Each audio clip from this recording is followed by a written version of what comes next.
Well, thank you very much. And ladies and gentlemen, I've been in the European Parliament now for just over a year, and I have to tell you that the enthusiasm of the new crop of MEPs, well, what we lack in experience, we certainly make up for in enthusiasm.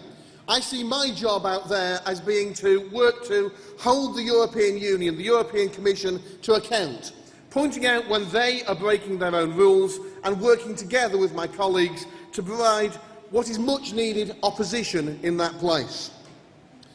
Almost as soon as I was elected, my name was chosen at random to scrutinise the election of the new Commission President.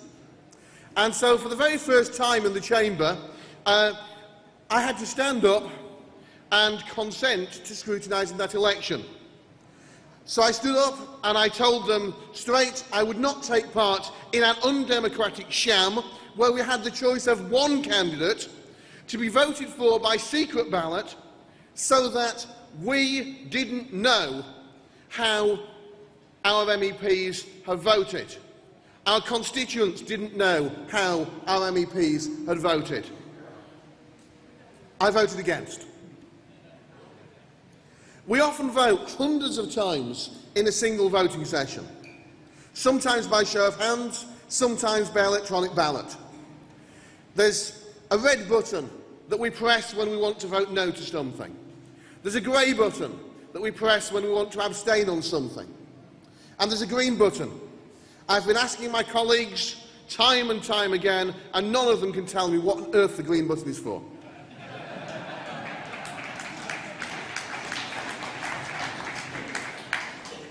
But seriously, one of the things that I do is I make points of order. In one vote, they actually disabled the red button. They gave us the choice of voting yes or abstaining, but no opportunity whatsoever to vote no. So I stood up on a point of order and pointed out to President Schulz that the Parliament's rules of procedure don't allow him to do that. Of course, he waved it away, did it anyway, and that's how it works out there. They ignored the rules as well when I tried to cancel the rest of the day's proceedings as a protest against the undemocratic way they dealt with the TTIP issue. The rules required them to call an immediate vote, and they stalled and delayed for almost an hour to allow the Europhiles to pack the chamber against us. Now let's get rid of this nonsense media stereotype that UKIP MEPs don't do any work.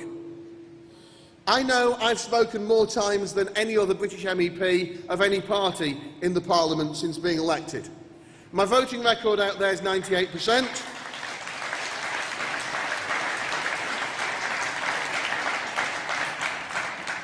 I'm second in the UK for asking parliamentary questions on behalf of my constituents. But best of all, Martin Schulz really hates me.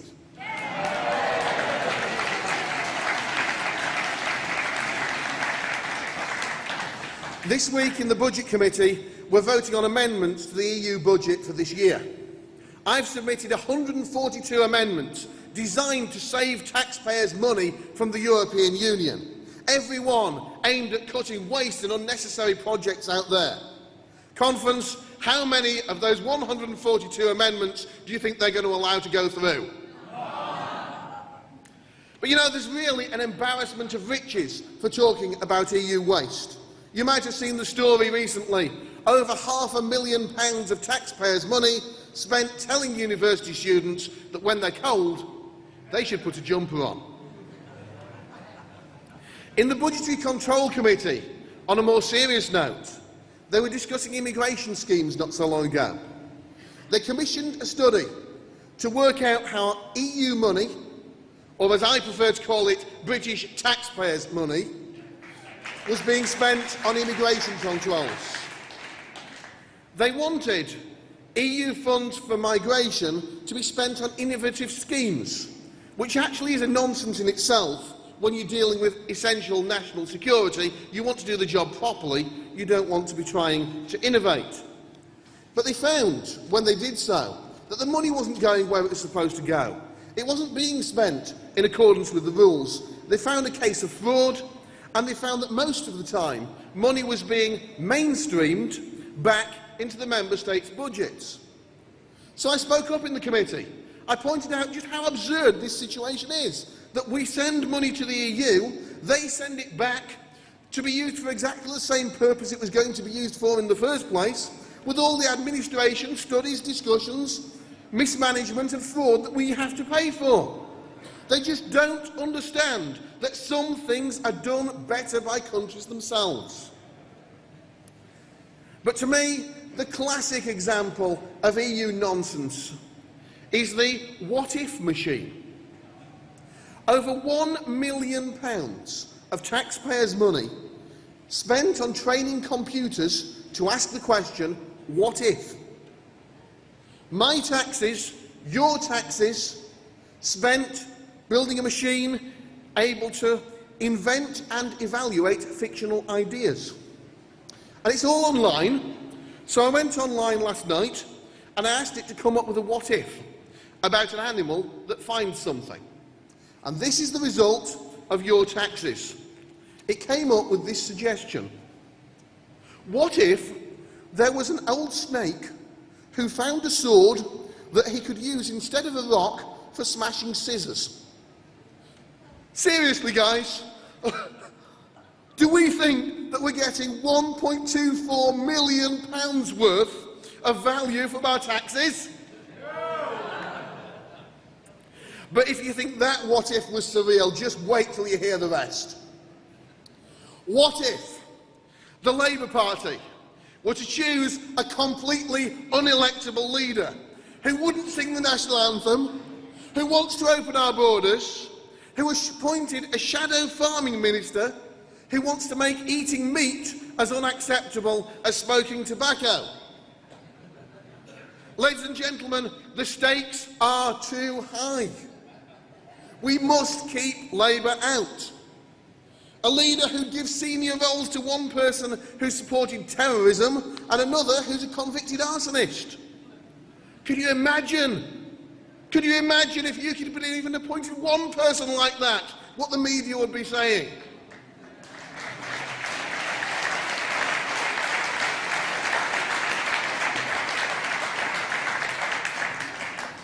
Personally, I thought the what if about the snake was the more believable one.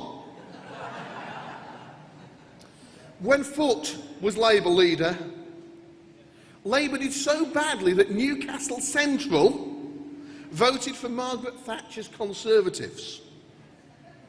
Corbyn's even worse than Foot. Those who don't learn the lessons of history are doomed to repeat it. But this time, the North East isn't going to vote Tory. It's places like Hartlepool where the Conservatives won't make the mistake of splitting the UKIP vote again. What if the European Union were to change the definition of a refugee and invite hundreds of thousands of people to take dangerous journeys, risking their lives travelling from one safe country to another? What if it were to announce that for every refugee that goes through Greece or Italy, it'll hand them €500 of taxpayers' money? What if it were to say that for every country that takes in a refugee, it'll give €6,000 of taxpayers' money? We're actually using taxpayers' money to encourage people to risk their lives, whilst ignoring the millions of genuine refugees, the most vulnerable people, the elderly, the women, the children who are left behind in countries like Jordan, Lebanon and Turkey. But the European Union forgets that the world doesn't end at the border of Europe.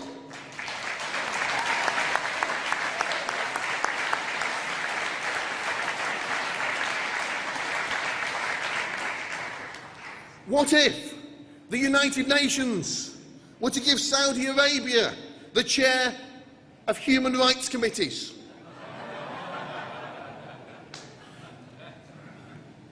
But this is serious.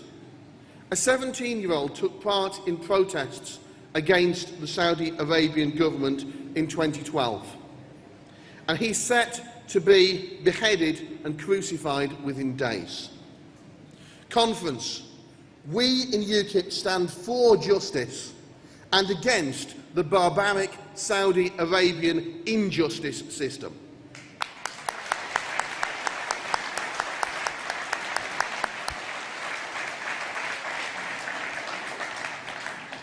Can you remember last year when the EU sent us a £1.7 billion bill because they'd recalculated how much of our money they want going back to the 1990s? They decided they wanted to include charity work, voluntary work, drug deals and prostitution in the calculations of our national income. And of course, voluntary work and illegal activities don't bring in a single penny piece to the Exchequer. But the EU wanted to tax us on it anyway. And David Cameron came back from Brussels promising he would fight it. Well, the what-if machine has struck again. What if, in the last couple of months, we learned that he'd paid it in full on the quiet and hoped no one would notice? But I've got some sad news. With the front pages of the newspapers that we've seen over the last few days about David Cameron, the what-if machine has exploded. It's broken.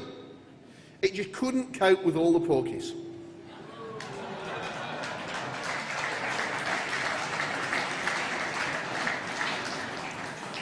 The bottom line, though, ladies and gentlemen, on the EU budget is that we're better off outside than in. Even after every single bizarre example of EU spending, this money that we get back that doesn't do anything for us, even after that, we'll still give the EU £11.3 billion more than we get back. That's not my figure, that's an Office for Budget Responsibility figure. We need to win this referendum campaign. The lessons to learn from my experience are very, very simple. One-size-fits-all laws for 28 countries make us all uncompetitive. We're spending massive amounts of money on the EU and we get very, very little indeed back. The money we do get back is often wasted. If we weren't in this organisation, nobody would be paying to join it. But we're paying year in, year out. It's time to regain our prosperity, regain our sovereignty, and I can promise you, ladies and gentlemen, the UKIP MEPs, we will be the ultimate turkeys voting for Christmas. Thank you. You didn't frankly have the balls to put country before party.